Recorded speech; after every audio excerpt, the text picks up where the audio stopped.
From the local screens to the gigantic global platforms, Cameroonian movies now make it to Netflix. Welcome to Legacy Unscripted, the podcast that takes you backstage into the lives of individuals who are building a legacy. Today, on Legacy Unscripted, we have a special guest, the genius behind the shooting and editing of the Cameroonian movies that made it to Netflix.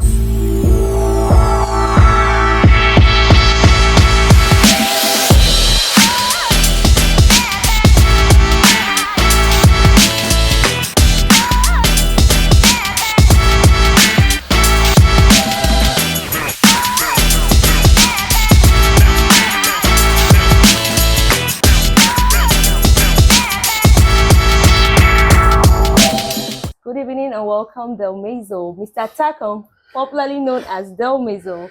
Good evening. It's nice meeting you. It's our pleasure. We are proud. We are happy to have you on Legacy Unscripted. We are going to be sharing his story. It's very difficult. He's someone who doesn't accept interviews. He is going to uncover a lot for us today. We are going to really discover who he is because it was hard finding your information about you. And on all your platforms, you're very reserving. I mean, it's hard to know that you are the face behind those prominent movies. I mean, you are the cinematographer behind those prominent movies that make it to Netflix, and it takes a lot because Netflix has standards you have to meet up with. So let's hear from Delmezzo. You were an award-winning cinematographer, and at what moment did you realize that cinematography was your calling? That was your destiny? As far back as 2007. Yeah, 2007.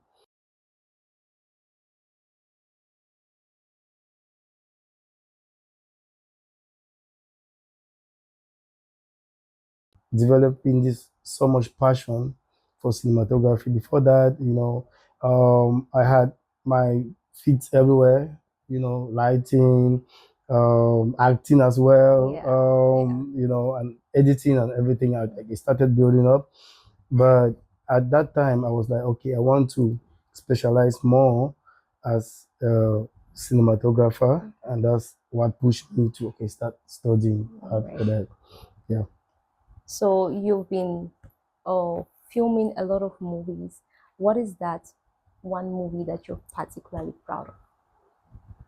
I think I'm proud of almost every film I do. I've never had a failed project.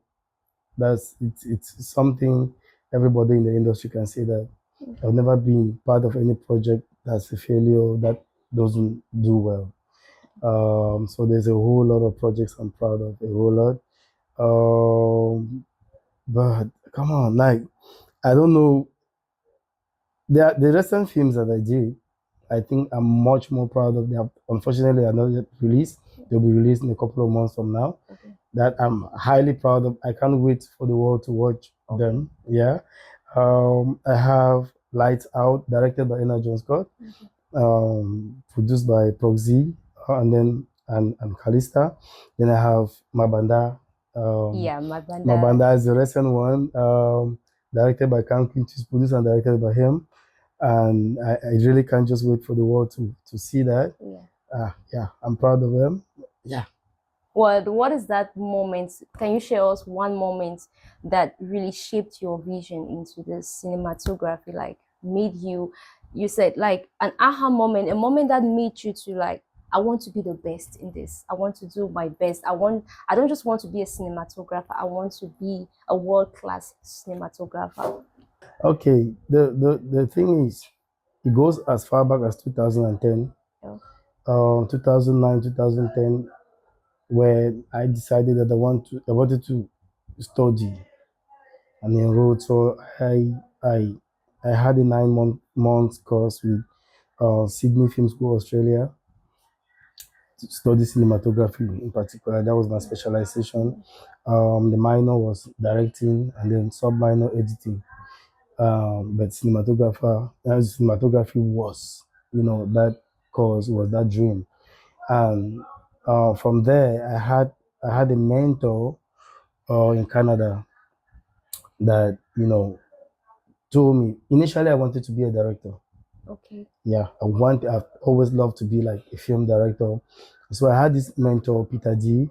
Marshall. He's a Canadian filmmaker, film director, and he told me that if I want to be the best version of a director that I will ever love, I have to start from, cinematography. Yeah. Study that, do it as many jobs as I can, that the more jobs I do as a technician, as a cinematographer, is going to widen my knowledge on how to better approach my film when I want to direct. So, and I took the advice. And from there, I studied and then I kept, pushing, buying other courses, learning and doing other things, Yeah.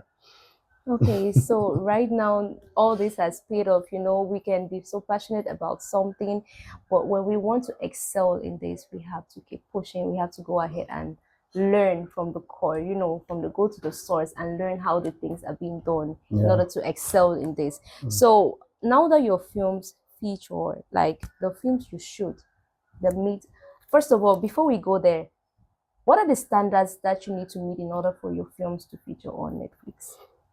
Well, I think first of all you have to have a good story. Okay. You have to have a good story. A good film is a good story. If you don't have a good story, I think the chances are very limited. Um, and it's just about the vision as well. It's not just there are people. There are people that have shot. It's not about equipment, which equipment that you use, because there are people that that have shot films, very expensive films, expensive film gears and stuff. But their films are not yet there. It's for me. It's more about the vision of the producer. Surprising, right? It's more about the vision of the producer. But as a technician, because me as a technician, I trained myself such that I can be able to shoot a film with this phone and it will attain any level, go to any level. You understand? Wow. Yeah, I can shoot with 10 different cameras and have the same result. You understand? Okay. Yeah, so that's the way I trained myself. So most of the times, the least thing I would talk about is equipment. Of course, as a cinematographer, I believe in lights, quality of lights. Of course, I can talk about that. But the standard for Netflix, most of the times, like people misunderstand that. They said, okay, we want these cameras, we want this, we want that, we want that. Most of it, they are for originals, Netflix originals. Okay. At the end of the day, you just need to have a good story and shoot it well, tell the story well. If you also have a great vision, to market it, I think you have the chance to be able to get their films there. Unfortunately, lately, Netflix hardly accept films from Cameroon and a lot of African countries. That's another thing that many people don't know. That and then so except you do collaboration like a co-production with companies that from countries that their films are there. Okay. The reason is because how many Cameroonians have Netflix subscription? Yeah, that's You also understand? Because it's a business at the end of the day. If they are buying your film, they have to be sure that they can make money out of it. They will have people to watch it. Exactly. You get it? So Cameroon has not been in that spot. Most people that have Netflix accounts here, they're using their brothers or sisters accounts from abroad and stuff. So in Cameroon, we are not so into Netflix, and even if we want it, we don't really buy it at their real price. So what's your relationship with the directors and actors, because you are behind the camera? So what's your relationship with the directors and the actors when you were on site? Okay, when I'm on set, I think I have the best relationship with people I relate and work with, especially on set, because if you can't be able to collaborate with people, you cannot get the best out of them. Exactly. You understand? Yeah. So I have a very strong relationship with almost everybody, especially the directors, because the director's best man is the DP. You understand? It's a DP. I'm the DP. I have to be the best man. I have to know how to communicate my ideas to the director, because sometimes you don't want to, everybody has an ego. You don't want to hurt that. Yeah. You understand? You want to be on the safe side, so the first thing you do is have to learn the channel of communication. How do I communicate to this person that will not be able to, hurt that ego? Because there are people that, they can reject a powerful idea because of the way you communicated it. Yeah. So I've learned that over the course of time. And every year it gets better, but I've understood the basics. I've understood that these things, you have to be able to learn how to communicate, have a one private one-on-one with everybody. If you come on set and I'm directing, you will never hear my voice giving instructions to probably an actor. Yeah. You understand? Yeah. I will talk. I can sit with you and talk. Nobody will be able to hear that. What does that do? It builds the confidence. Exactly. The moment I'm shouting, oh, do that already, it's killing their morale. And, so I try to work on that relationship hardly on set. Important. And it's been paying off. Yeah. Okay, so can you walk us through an exciting moment or a moment where things do not go as planned behind the scenes, like when you were shooting, things don't go as planned? How do you manage that? A lot of times, most of the times, sometimes, anyways, things will not go as planned. We plan, we go there, and then the location. Sometimes it's there's pressure. People, limited hours, limited everything, and then you realize that everything that you are planning, that you planned, that I wanted this scene to come out this particular way, now because there's pressure. Some of those ideas that need time, so much time, to be able to set up and do it. You find yourself rushing. At the end of the day, one thing I've learned to do is how to be able to speed up, to adapt, adapt to situations. Okay. So sometimes it can just be an actor that loses it. Sometimes they tap too deep into some natural things that they get to disturb them, and now you're going for hours. The actor is not inspired. You have to shoot. There's everything that's going against you. Time is money when it comes to production. And then you need to learn how to be able to first of all listen to them, and then just first of all try to be there. Forget about the job at the moment. And just be the human that you can be. It's the best way possible. I mean, to gain that confidence back and then get back. So there's a whole lot of ways that you manage crisis on site. And yeah, the first thing is that I listen and I think. I just try to take a breath, and then I'm like, okay, how do we go about it? And God is always faithful. Great strategy, because at the end of the day, we have amazing visuals on the screen. We never know what goes behind the screen. Yeah. Meaning that you are able to navigate all these challenges with grace. Yeah. All right. So your recent project is Mabanda. You've been working on this project with Cameroonian. He's the producer and director, and you are the cinematographer.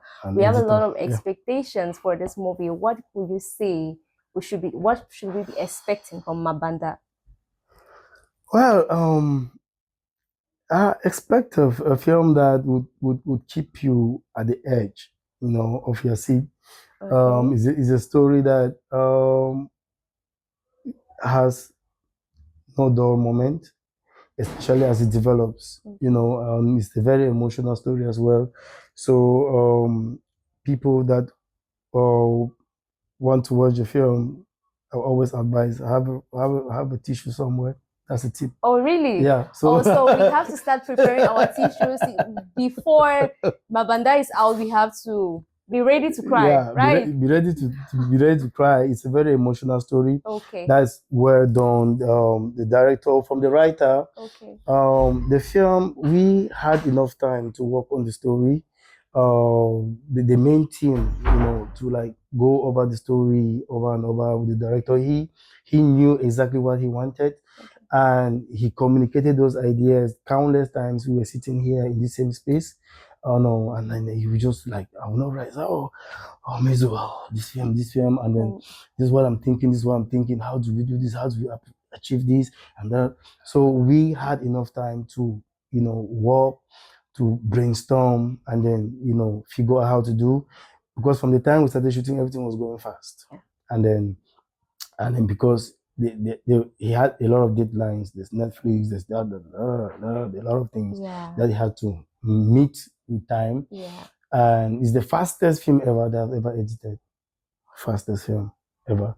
Like after production, 2 weeks after production, we're done with it. We're done with the editing. Okay. Though I had my co-editor, my assistant on set. So while we were shooting already, he was editing the film, cutting some scenes, and then sometimes I just come, we have to just go over and then readjust it.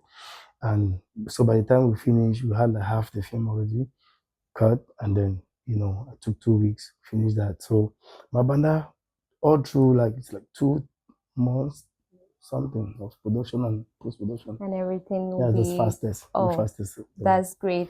Now you are a role model, in this cinematography. You're doing exceedingly well, because to have your projects, like you are the cinematographer, to have your project feature on a world-class global platform such as Netflix is really an incredible milestone. Yeah, and we're so proud of you. Congratulations. Thank you. Now I want to ask this: what is legacy for you, and what would you like people to remember when they talk about Delmezzo, when they talk about the cinematographer behind the prominent films, Cameroonian movies that feature on Netflix? What would you really want them to remember about you?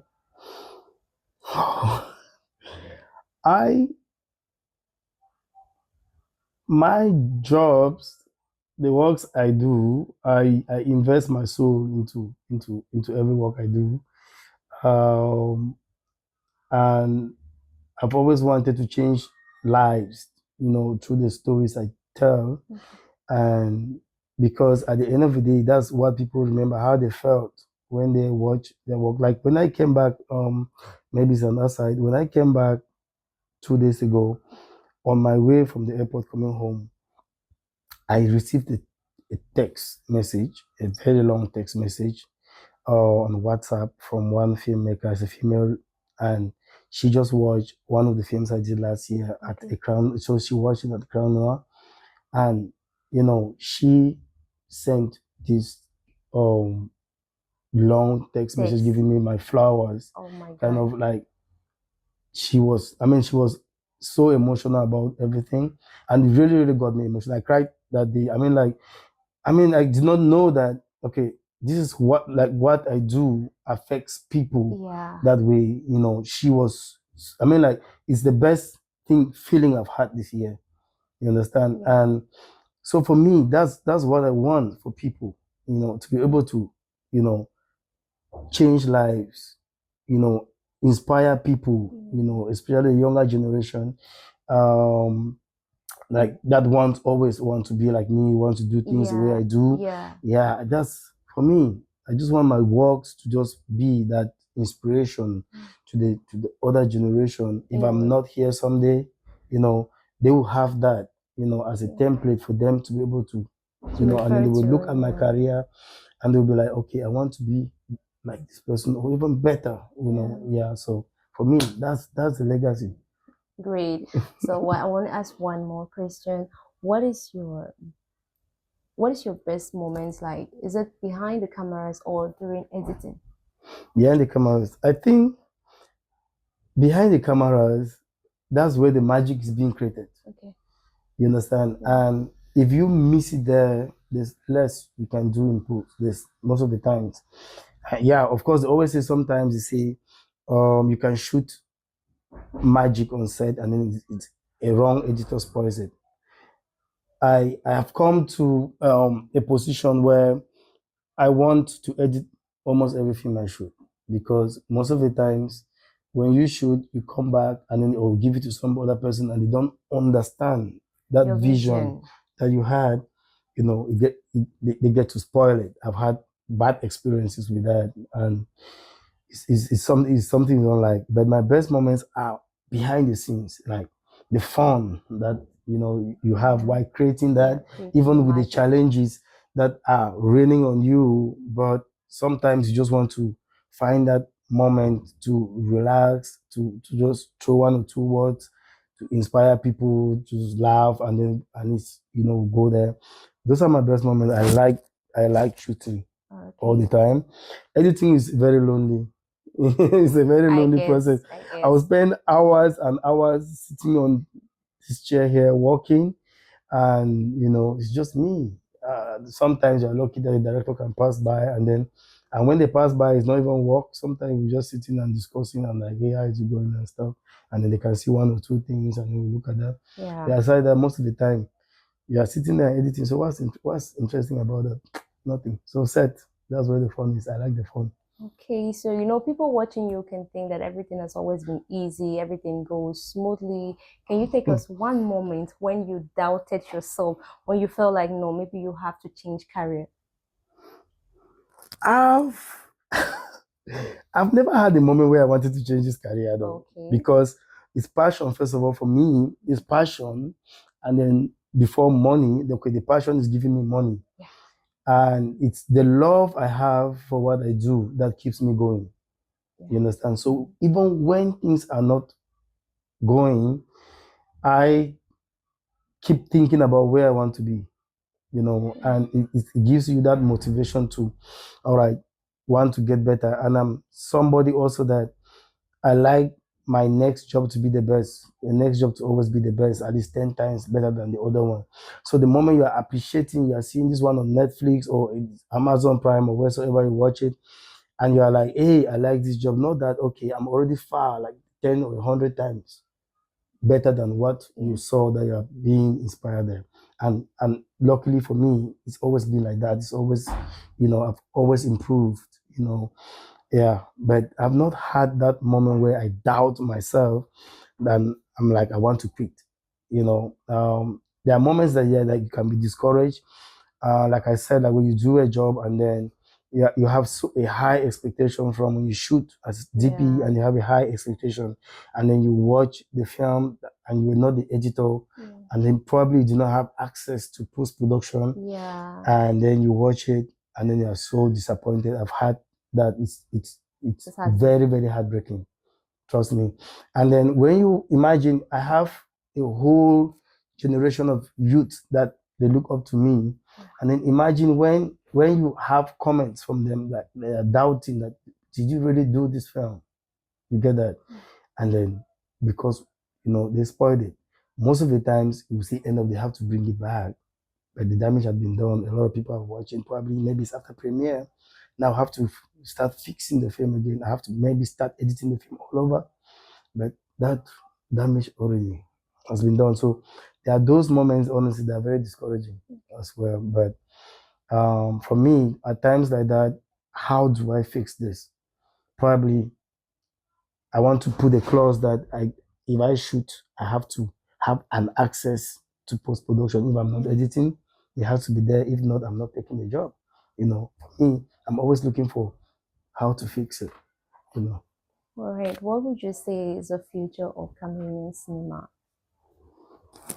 The future of Cameroon cinema, I think, is it's we have a very, very bright one, a bright future. We have young cinematographers, filmmakers that are coming up that they are working hard to keep the legacy going. We are setting the standard. We are setting the standards for them to follow, and a lot of them are already doing great. Yeah. And also, cinema is paying off. Cinema, I live fully from cinema, Yeah. pays my bills, does everything for me. So it's a job that I'm proud of. It's a job that pays me so well. Yeah, so well, more than if I had to be a doctor or whatsoever. Yeah. So Okay. yeah. So we look at cinematography.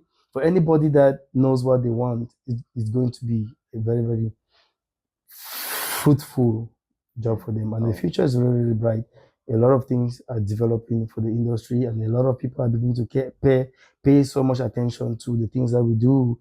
And then the outside Cameroon as well, we are being recognized. Our films are in almost every international film festival. We are winning countless awards, and yeah, so there's hope.